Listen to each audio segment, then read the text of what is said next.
Good morning सभी बच्चों को। आज हम बीएड फर्स्ट ईयर के elective paper contemporary issues of Indian education में पॉपुलेशन एजुकेशन से संबंधित ये मेरा चौथा वीडियो है जिस पर हम बात करेंगे। आज हम बात करेंगे AIIMS of population education by NCERT, यानी कि जो एनसीईआरटी संस्था है इसके द्वारा निर्धारित जनसंख्या शिक्षा के उद्देश्य क्या क्या हैं। पहले तो हम बात कर लेते हैं कि एनसीईआरटी है क्या।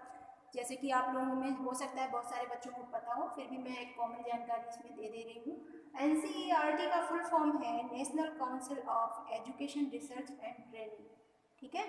और इसकी स्थापना जो 1963 में हुई थी। इसका स्थापना का उद्देश्य क्या था कि शिक्षा में गुणवत्ता लाना। मुख्यालय इसका न्यू दिल्ली में है और इसके जो मुख्य रूप से निदेशक हैं वर्तमान समय में वो ऋषिकेश सेनापति हैं, जो सितंबर 2015 में अपॉइंट किए गए थे।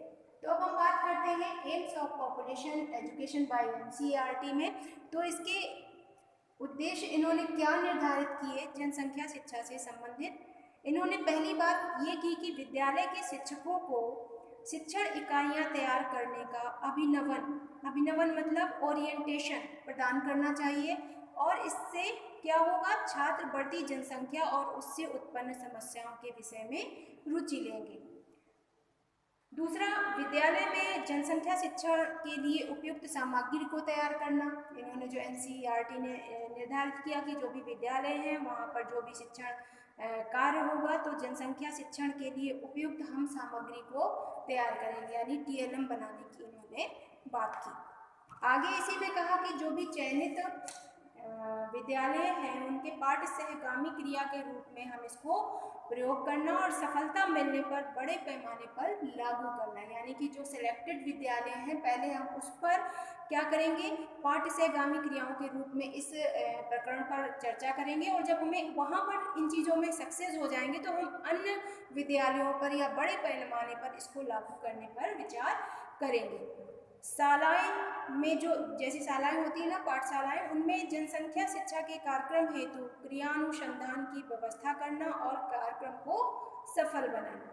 कार्यक्रम के अंतर्गत आने वाले छात्रों की निष्पत्ति का मूल्यांकन करना और कौशल का विकास करना। तो ये सारे उद्देश्य एनसीईआरटी ने पॉपुलेशन एजुकेशन के एम्स के रूप में दिए। इन उद्देश्यों से स्पष्ट है कि जनसंख्या शिक्षा में परिस्थिति संकुल का ध्यान रखा जाना आवश्यक है। जैसे कि आपके एक डंकन महोदय थे, उन्होंने कहा था कि वातावरण में परिवर्तन, जनसंख्या की संरचना में परिवर्तन, जनसंख्या समस्या से जूझने के उपाय तथा कारकों की परिस्थिति संकुल बनते हैं, इनका लेखा जोखा ही जनसंख्या शिक्षा है। तो ये थे आपके एनसीईआरटी जो आपका संस्था है, इसके द्वारा कुछ एम्स या उद्देश्य पॉपुलेशन एजुकेशन को लेकर निर्धारित किए गए थे। इसी क्रम में हमने इसको पाठ्यक्रम में भी सम्मिलित किया। आगे हम बात करते हैं specific AIIMS of population education at primary stage की, कि प्राथमिक स्तर पर जनसंख्या शिक्षा की विशिष्ट उद्देश्य क्या होंगे और सेकेंडरी और जूनियर स्तर पर एम्स क्या होंगे जनसंख्या शिक्षा के।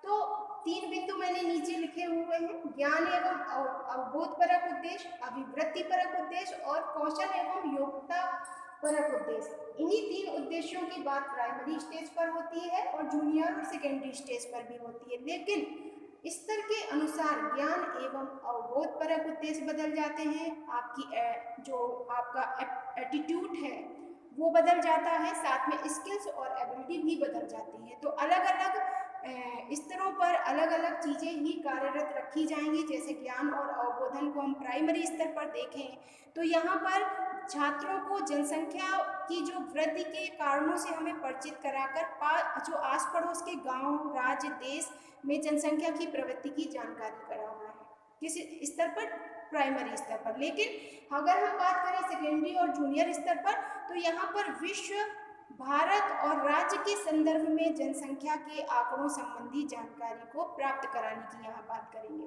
साथ में हम जूनियर स्तर पर ये बच्चों को पढ़ाएंगे कि जनसंख्या वृद्धि के कारक जो हैं उनकी जानकारी देंगे, और हम प्राइमरी लेवल पर क्या करेंगे, देश की जनसंख्या में वृद्धि में सहायक कारकों से बच्चों को अवगत कराएंगे और उनके निवारण तथा उपायों के बारे में बताएंगे। तो ये ज्ञान परक अवबोधपरक उद्देश्य लेवल के हिसाब से बदल जाते हैं। किस लेवल में बच्चे को कितनी जानकारी देनी है वो हम स्टेज के हिसाब से डिसाइड करते हैं। अगला है आपका अभिवृत्तिपरक उद्देश्य। तो यहाँ पर प्राइमरी लेवल पर अभिवृत्तिपरक उद्देश्य की अगर बात करें तो छात्रों में यह विचार प्रस्फुटित करना कि जनसंख्या वृद्धि का नियंत्रण देश के प्रत्येक नागरिक का कर्तव्य है, यानी नागरिक कर्तव्यों की बात से जनसंख्या शिक्षा को जोड़ना, जनसंख्या वृद्धि के कारणों को जोड़ना। अब हम बात करें जूनियर और सेकेंडरी स्टेज पर, तो अभिवृत्तिपरक उद्देश्य में सार्वजनिक स्थानों को स्वच्छ रखने की आदतों का विकास करना एवं अन्य व्यक्तियों को भी उस ओर प्रेरित करना। तो यानी कि बड़े स्तर पर जब हम बात करेंगे यहाँ पर एक तरह से एटीट्यूड रिलेटेड जो एम्स हैं उन पर हम माध्यमिक स्तर पर सार्वजनिक स्थानों पर यदि भीड़ भाड़ है तो हम स्वयं उसके जिम्मेदार हैं। अगर वहाँ गंदगी होती है, यदि हम सफाई करते हैं, तो इस तरह की भावनाओं को हमें व्यक्तियों के बच्चों के अंदर माध्यमिक स्तर पर या आप कह लें कि उच्च प्राथमिक स्तर पर डालना है। कौशल एवं योग्यता परक उद्देश्यों की यदि बात करें तो यहाँ पर हम स्किल और एबिलिटी रिलेटेड जो भी एम्स हैं उन पर प्राइमरी लेवल पर अगर हम बात करें तो जनसंख्या संबंधी मानचित्रों को पढ़ने का कौशल विकसित करना और स्थानीय क्षेत्रों की जनसंख्या संबंधी सूचना एकत्रित करना और आंकड़े के संकलन का कौशल बच्चों के अंदर विकसित करने की यहाँ बात करेंगे। लेकिन जूनियर स्तर पर क्या करेंगे कि जनसंख्या की वृद्धि दर, घनत्व, प्राकृतिक साधन आदि के आंकड़े एकत्रित करने की योग्यता का विकास करना और जनसंख्या वृद्धि एवं वितरण बताने वाले लाइन ग्राफ वार, पिक्टोग्राफ्स आदि को पढ़ने की योग्यता का विकास करना। तो इस तरह से ये कुछ एम्स के बारे में मैंने बात की। इसी टॉपिक पर हम आगे चर्चा करते हुए आपका जो पॉपुलेशन एजुकेशन है उस पर हम बात करेंगे, जो जनसंख्या वृद्धि की आर्थिक विकास में किस प्रकार बाधक होते हैं और जन्म दर एवं मृत्यु दर के कारण किस प्रकार से जनसंख्या में वृद्धि होती है।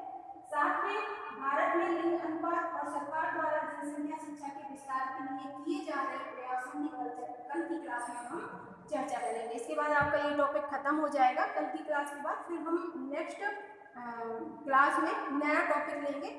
आप सब लोग YouTube पर जाकर बीएड से रिलेटेड इस वीडियो को देखें और सब्सक्राइब करें, लाइक करें और शेयर करें।